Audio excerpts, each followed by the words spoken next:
Ayan, magandang umaga po sa inyong lahat. Ayan, habang nag-aabang po ako ng aming service, papasok po sa aking trabaho. Ayan, namataan ko po ang isang construction worker, mga boss. Ayan, salot ka, Manong, ang lupit mo. Ayan, no, ingat ka dyan, Manong. Nasa maliit lang po siya nakatayo, oh. Ayan, no, ang lupit ni Manong, grabe, oh. Manong, mag-iingat ka dyan, ha. Saludo ako sa iyo. Sa lahat po ng construction worker, shoutout po sa inyong lahat. Ayan, no, hindi siya nalulula, mga boss. Ang taas niya, no. Ingat ka dyan, Manong, ha. Ayan, no, ang lupit ni Manong, oh.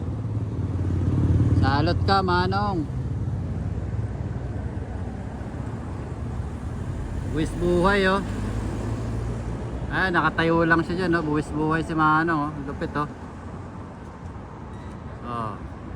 Diba?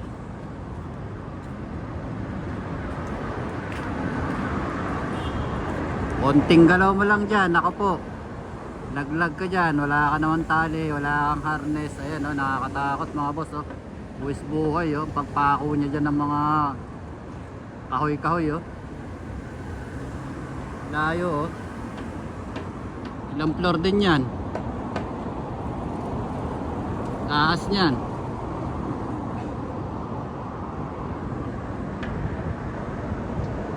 Ang lupit mo, bossing.